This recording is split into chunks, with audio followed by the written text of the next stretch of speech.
Olá, hoje a gente vai ver como usar as planilhas que são disponibilizadas pelo site SOS Estatística para você calcular o teste T. Quando você recebe o e-mail, você tem a opção de duas planilhas, uma em .ods, que é a que eu vou utilizar, e outra em .xlsx, que é o formato Excel. Então a gente vai abrir a planilha. As duas planilhas elas são em formatos diferentes, mas elas são iguais, tá bom? Então assim que a gente abrir, você já vê uma mensagem em amarelo aqui dizendo para remover os dados das colunas variável 1 e variável 2 e insira seus próprios dados.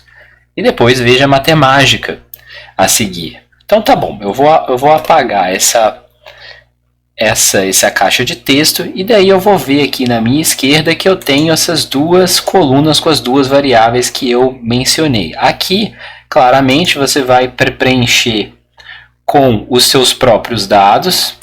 Então, aqui na sua variável 1 você coloca o número de dados que você quiser, depois na sua variável 2 você coloca também os dados que você quiser. O importante é que essas duas variáveis são aquelas que você quer fazer a comparação de médias para utilizar o teste T. Ou seja, eu quero comparar a média da variável 1 com a média da variável 2, certo? Colocando as duas variáveis aqui, não precisa ser as duas do mesmo tamanho. Colocando as duas aqui, a gente tem algumas estatísticas aqui na nossa direita. Então, por exemplo, a primeira estatística nos diz quantas observações eu tenho em cada uma das minhas variáveis. Na variável 1, eu tenho 20 observações e na variável 2, eu tenho 14 observações. Logo a seguir, eu tenho a média das duas variáveis. A média da variável 1 é 4,92 e a média da variável 2 é 8,88. Só de olhar aqui, a gente já tem alguma evidência de que talvez essas médias sejam estatisticamente diferentes, porque elas são muito distantes, são muito discrepantes. Em seguida, a gente tem o desvio padrão amostral da variável 1, seguido do desvio padrão amostral da variável 2. Então, mais uma vez, outra evidência de que talvez a média dessas variáveis seja estatisticamente diferente, ou seja, uma diferença significativa. Por quê? Eu tenho uma diferença de quase 4 unidades aqui na média das duas e o desvio padrão de ambas é em torno de 0,62, 63. Então, é um desvio padrão baixo perto da diferença que tem entre as duas. Em seguida, aqui embaixo, tem o SP. Esse SP é um termo mais técnico em estatística, que é o desvio padrão amostral pooled, que ele é utilizado para calcular a estatística T. Ele está aqui na planilha se por um acaso você precisar colocá-lo na sua pesquisa, mas se você não sabe o que é, não utiliza e não é pedido, não precisa se preocupar com ele. Ele está aqui apenas para cálculos da estatística. Falando em estatística, ela vem logo em seguida. Essa é a estatística T, que é utilizada para calcular o p-valor relativo a este teste. Note que é uma estatística de tamanho bem grande. A estatística tem valor menos 17 aqui. Depois, a gente tem duas opções que precisamos preenchê-la para que o p-valor retorne o valor correto. O modo nos diz que se a gente nos pergunta se queremos o teste monocaudal ou bicaudal. Quando a gente clica na célula, tem um texto de ajuda logo do lado aqui. Então ele pergunta, escolha se o teste é bicaudal ou monocaudal. E uma dica, veja a sua hipótese alternativa. Ou seja, se você está testando médias iguais contra a hipótese alternativa de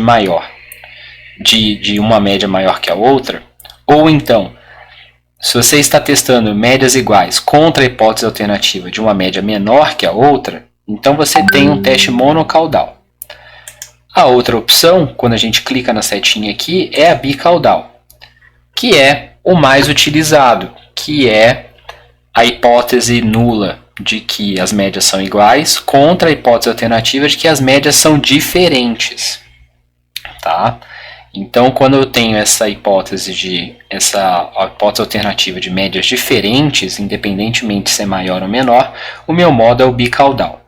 O tipo, em seguida, é o tipo do teste. Eu tenho duas opções, se as amostras são pareadas ou independentes. Na maioria dos casos, nós vamos usar amostras independentes, quando eu estou testando, por exemplo, um grupo controle contra um grupo exposto. Por exemplo, na minha variável 1 é um grupo que foi um grupo controle, e na minha variável 2 é um grupo que foi exposto a um remédio X.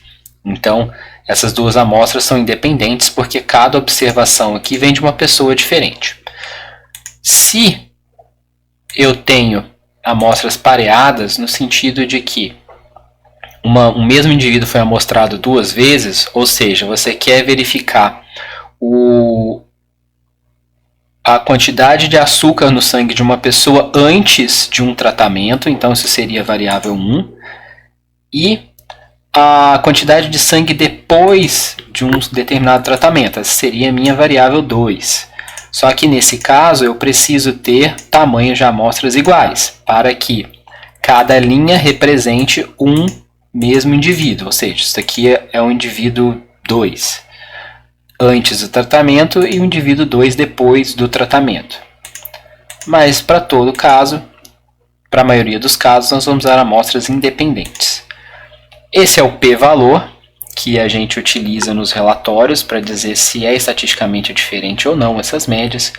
E logo embaixo o nível do teste, também conhecido como alfa. Se você não sabe o que é isso, se você não tem certeza de como utilizar, mantenha o nível em 5%, ou seja, 0,05.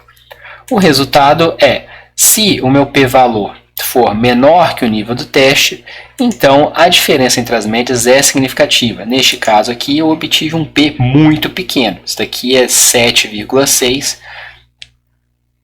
vezes 10 elevado a menos 24, ou seja, eu tenho 0,00000, eu tenho 24 zeros depois da vírgula até chegar no 7. Isso é muito diferente, tá? Isso também fica evidente no tamanho da estatística e na diferença entre as médias lá em cima. Tá? E daqui a gente tem o resultado. Se por um acaso eu tivesse um p-valor não significativo, isso daqui é na verdade 0,59, tá? Porque é 5,9 vezes 10 elevado a menos 1. Isso é 0,1 é maior do que 0,05, então o resultado muda aqui embaixo. Não há diferença significativa entre as médias.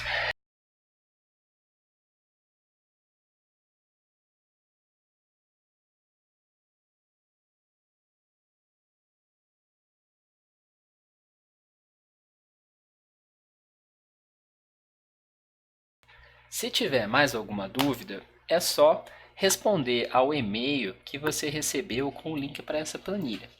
E eu espero que essa planilha seja útil na sua pesquisa ou no seu projeto.